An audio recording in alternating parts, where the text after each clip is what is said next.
तो आइए सुनते हैं मुंशी प्रेमचंद की कहानियों का संग्रह मानसरोवर भाग 3 की और एक कहानी जिसका नाम है स्त्री और पुरुष।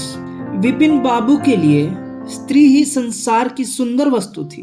वह कवि थे और उनकी कविता के लिए स्त्रियों के रूप और यौवन की प्रशंसा ही सबसे चित्ताकर्षक विषय था। उनकी दृष्टि में स्त्री जगत में व्याप्त कोमलता, माधुर्य और अलंकारों की सजीव प्रतिमा थी। जबान पर स्त्री का नाम आते ही उनकी आंखें जगमगा उठती थी, कान खड़े हो जाते थे, मानो किसी रसिक के गान की आवाज सुन ली हो। जब से होश संभाला तभी से उन्होंने उस सुंदरी की कल्पना करनी शुरू की जो उनके हृदय की रानी होगी। उसमें उषा की प्रफुल्लता होगी, पुष्प की कोमलता, कुंदन की चमक, बसंत की छवि, कोयल की दनी। वह कवि वर्णित सभी उपमाओं से विभूषित होगी। वह उस कल्पित मूर्ति के उपासक थे। कविताओं में उसका गुण गाते, मित्रों से उसकी चर्चा करते, नित्य उसी के ख्याल में मस्त रहते थे। वह दिन भी समीप आ गया था जब उनकी आशाएं हरे हरे पत्तों से लहराएंगी, उनकी मुरादें पूरी होंगी।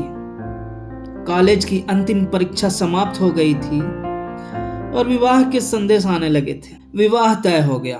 विपिन बाबू ने कन्या को देखने का बहुत आग्रह किया, लेकिन जब उनके मामू ने विश्वास दिलाया कि लड़की बहुत ही रूपवती है, मैंने उसे अपनी आंखों से देखा है, तब वह राजी हो गए।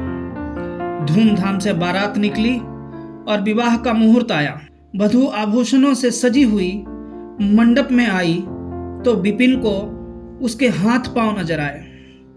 कितनी सुंदर उंगलियां थी, मानो दीप शिखाएं हों। अंगों की शोभा कितनी मनोहारिणी थी, विपिन फूले ना समाये। दूसरे दिन वधू विदा हुई तो वह उसके दर्शनों के लिए इतने अधीर हुए कि ज्यों ही रास्ते में कहारों ने पालकी रखकर मुंह हाथ धोना शुरू किया, आप चुपके से वधू के पास जा पहुंचे। वह घूंघट हटाए, पालकी से सिर निकाले बाहर झांक रही थी। विपिन की निगाह उस पर पड़ गई। घृणा, क्रोध और निराशा की एक लहर सी उन पर दौड़ गई। यह वह परम सुंदरी रमणी न थी जिसकी उन्होंने कल्पना की थी, जिसकी वह वर्षों से कल्पना कर रहे थे। यह एक चौड़े मुंह, चिपटी नाक और फूले हुए गालों वाली कुरूपा स्त्री थी। रंग गोरा था पर उसमें लाली के बदले सफेदी थी। और फिर रंग कैसा ही सुंदर हो, रूप की कमी नहीं पूरी कर सकता। विपिन का सारा उत्साह ठंडा पड़ गया। हाँ, इसे मेरे ही गले पड़ना था। क्या इसके लिए समस्त संसार में और कोई ना मिलता था? उन्हें अपने मामू पर क्रोध आया, जिन्होंने वधू की तारीफों के पुल बांध दिए थे। अगर इस वक्त वह मिल जाते तो विपिन उनकी ऐसी खबर लेता कि वह भी याद करते। जब कहारों ने फिर पालकियां उठाई तो विपिन मन में सोचने लगा, इस स्त्री के साथ कैसे मैं बोलूंगा, कैसे इसके साथ जीवन काटूंगा। इसकी ओर तो ताकने ही से घृणा होती है। ऐसी कुरूपा स्त्रियां भी संसार में हैं। इसका मुझे अब तक पता ना था।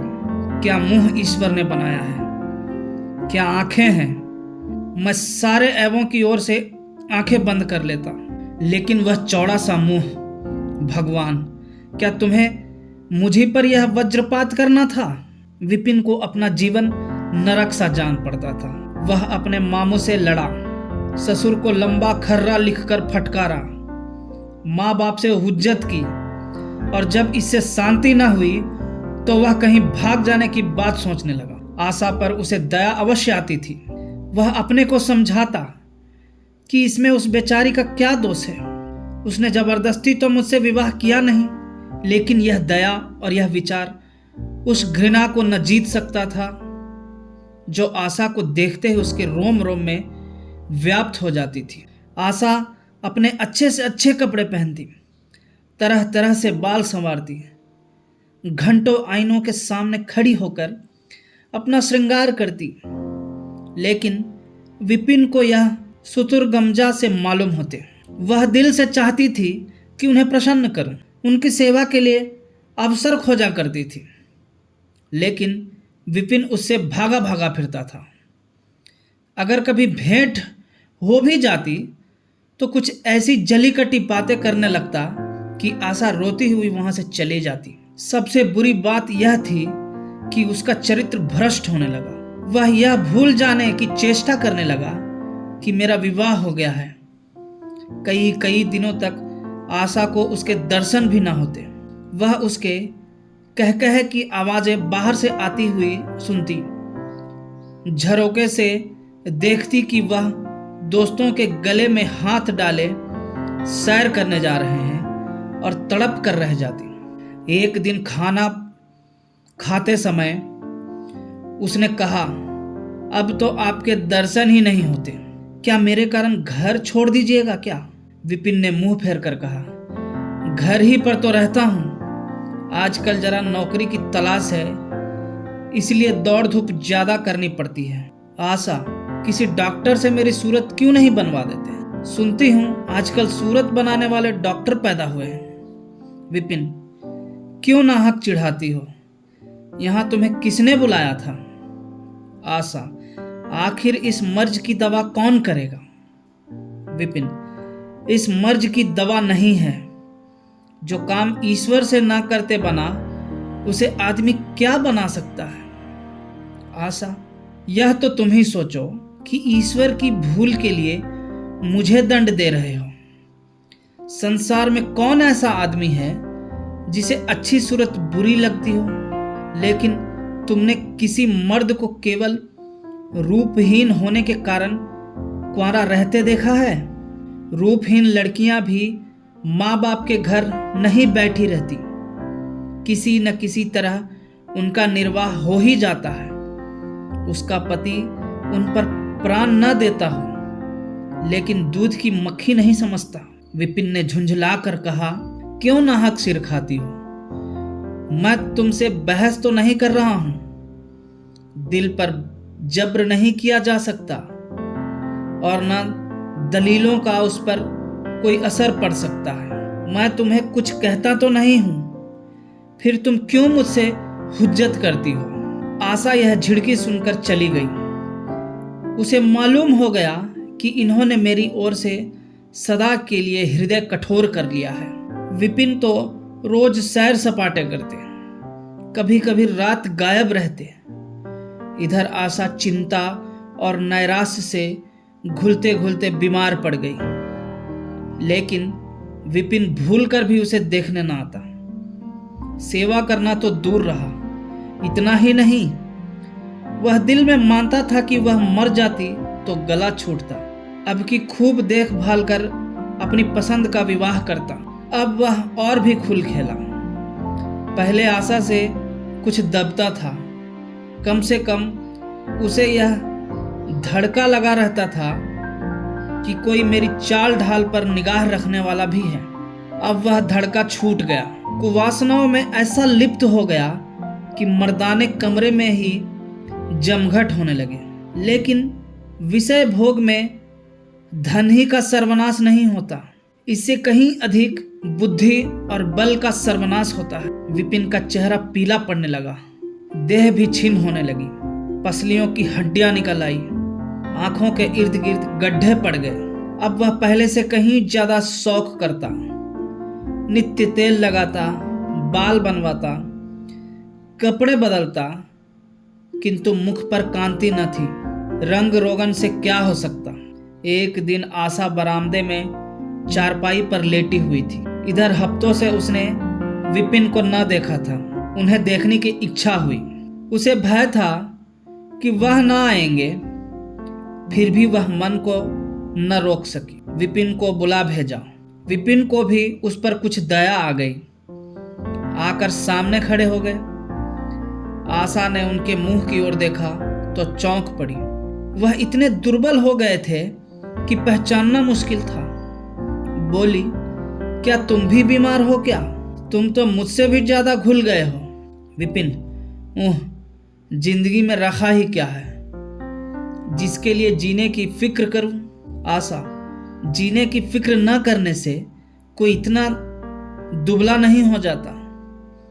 तुम अपनी कोई दवा क्यों नहीं करते? यह कहकर उसने विपिन का दाहिना हाथ पकड़कर अपनी चारपाई पर बैठा लिया। विपिन ने भी हाथ छुड़ाने की चेष्टा न की। उनके स्वभाव में इस समय एक विचित्र नम्रता थी जो आशा ने कभी न देखी थी।